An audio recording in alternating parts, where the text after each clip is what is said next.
Good afternoon. My name's David Wortley. I'm a Vice President of the International Society of Digital Medicine, a member of the British Society of Lifestyle Medicine, and an associate member of the Royal Society of Medicine. Thank you for joining me today.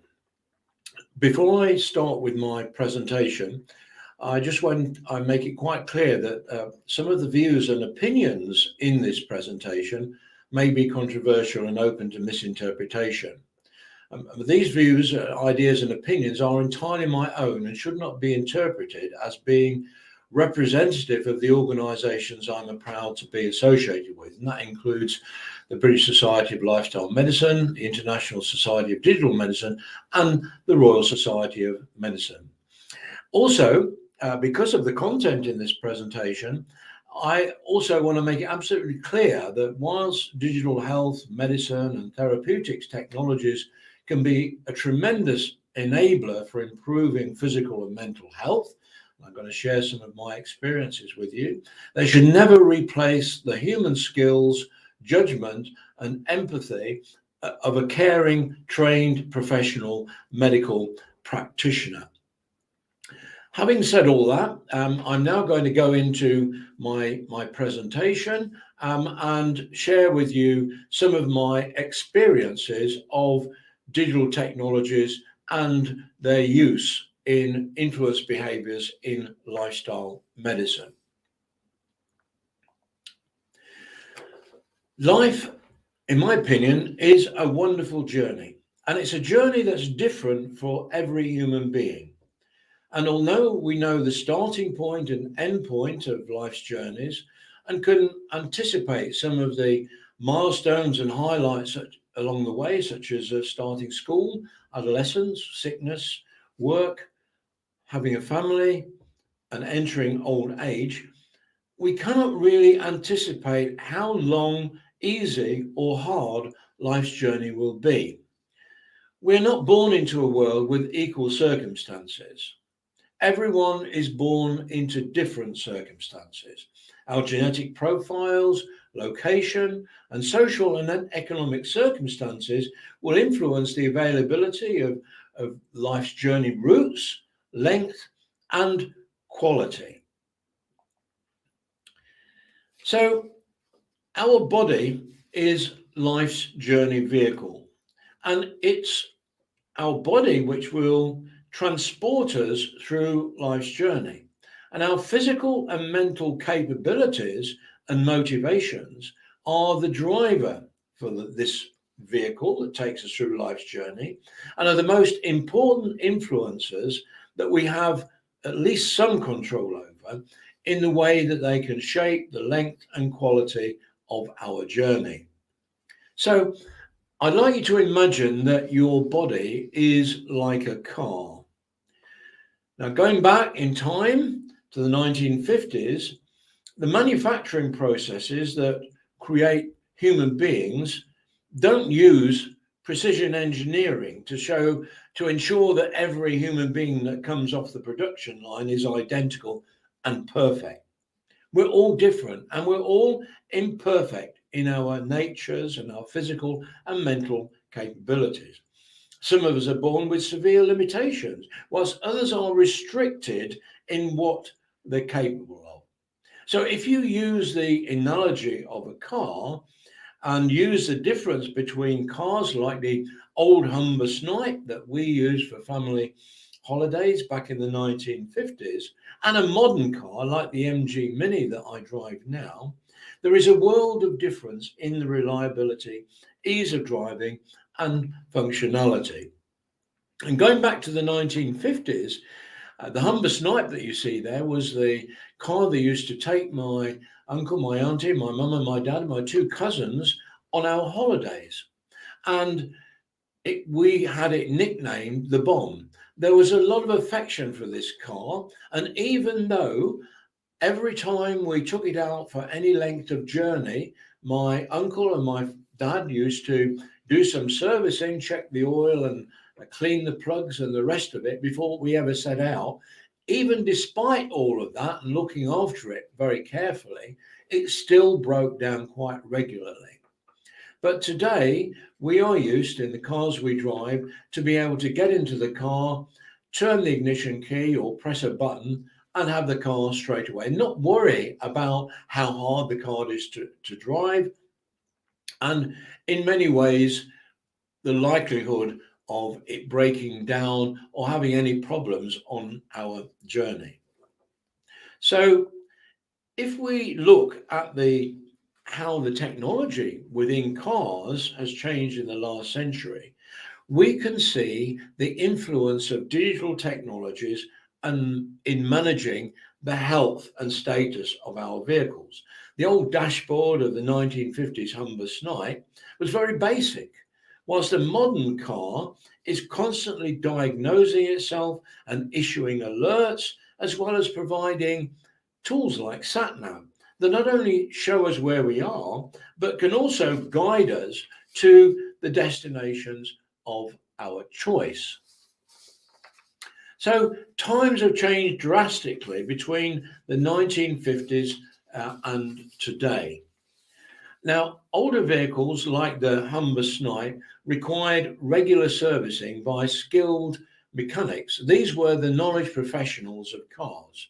And despite regular checkups, as I said, it still broke down regularly, whilst more modern vehicles like the MG Mini that I have today are expected to be more reliable and require less maintenance. But both of these cars and human beings require the skills and experience of knowledge professionals, such as in the case of cars, as garage mechanics, and in the case of humans, doctors. And we need their expertise and their skills and their experience primarily when things go wrong. And today we use sensor technologies and digital technologies to diagnose problems and visualize health status, whether it be for cars or for human beings. So the mechanics of today can simply plug a device into the car and get prompts and guidance on how to fix it, whilst nurses and doctors in hospital wards can use the same types of technology to diagnose and monitor human patients. And increasingly, artificial intelligence is being used in both scenarios. So imagine then that human beings could have tools that are equivalent to the technology already available in the cars of today, but not just in hospitals, but in our everyday life.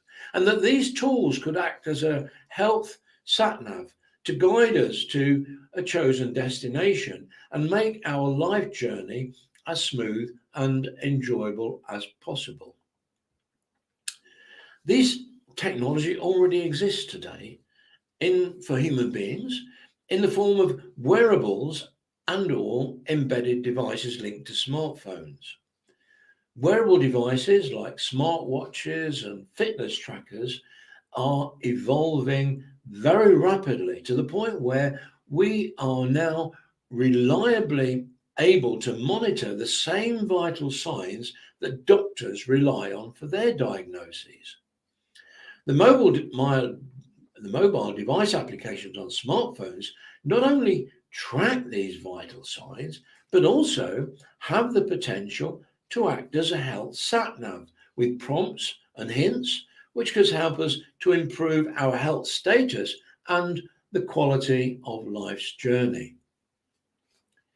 I know from my own experience, as you can possibly see from the pictures that are on the screen now, that I've been managing my own personal health using these kind of technologies for the last 9 years. And that these technologies can make a big difference to both physical and mental health. And in my case, when I started out 9 years ago, primarily by setting out to see if I could gamify my own health by improving my amount of exercise and improving the quality of what I eat and the quality of the sleep that I had.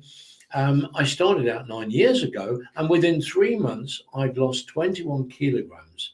And my physical appearance and my sense of well-being had improved enormously. So I do know that these technologies applied in the right way can make a difference.